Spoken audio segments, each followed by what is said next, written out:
Hello again, everyone. Ambassador Terry with another What Are You Doing? Lumina Interfaces book launch series interview. And my guest is Andrea Sampson. Welcome, Andrea. Lovely to see you.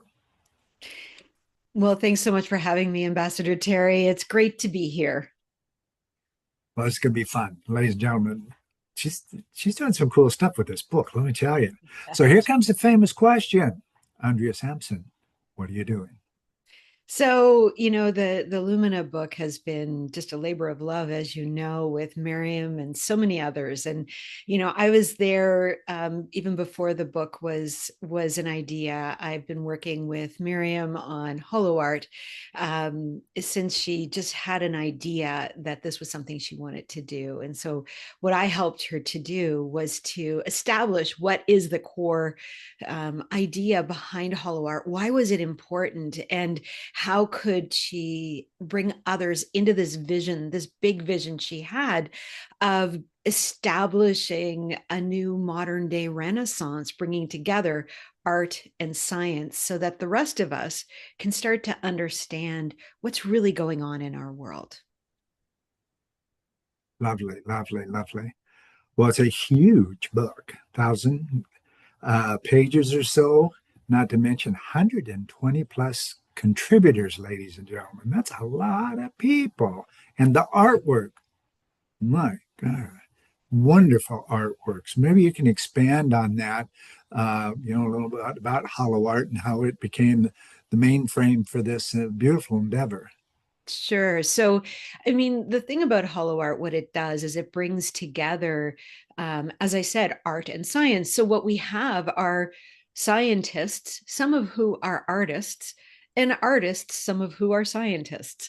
And what's interesting about that, and certainly in the book, is that it's helping us to see a new future because that's what art does. And that's why the intersection of art and science is so incredibly powerful because, all through history, art has always preceded what was to become. If we go back to the what we know as the Renaissance, and we think about some of those masters, Leonardo da Vinci and others, what did they do? They created visions for us to create. I mean, da Vinci, as we know, the original polymath, came up with ideas that far exceeded what was even imaginable in the 14th 15th century.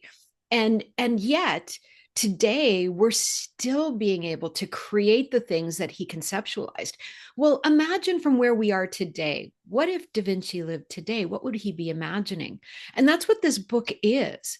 This book is like the Da Vinci notebook, but with 125 contributors.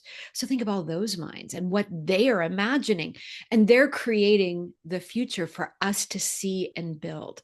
And so this book is really a blueprint for the future, a way for us to imagine what's possible and then take the action to make it possible. Yeah. And it's going into space. Wow. Absolutely. So cool. Well, and imagine that now what we're doing is maybe we're giving a codex to our galactic cousins who haven't yet gotten to know us here on this earthly plane, and perhaps that's how they get to know us, is through our art and through our imagining. And what better way to do that? It is. It's an amazing, amazing thing. Now, we're going to launch, I'll be online, but we're going to launch February 28th, ladies and gentlemen, live from Idea Squared, which is at CERN in Geneva, Switzerland. How about that for a background? Can you tell us a little about that, Andrea?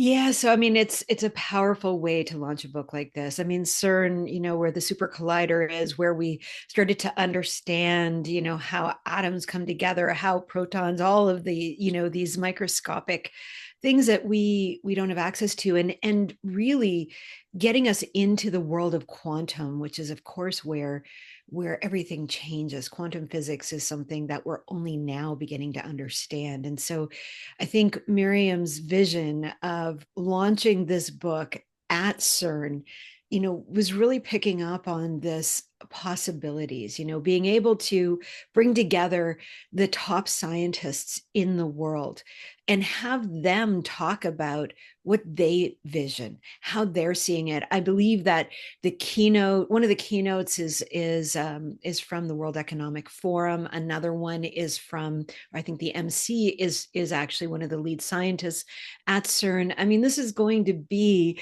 an event that is not to be missed. I mean, in reality, how often do we get to hear from those people not talking about science, but talking about art and why they think it's important? I mean, this is really a never before happening, and anyone Yeah, who's interested, can tune into a live stream, and I think that is incredibly powerful.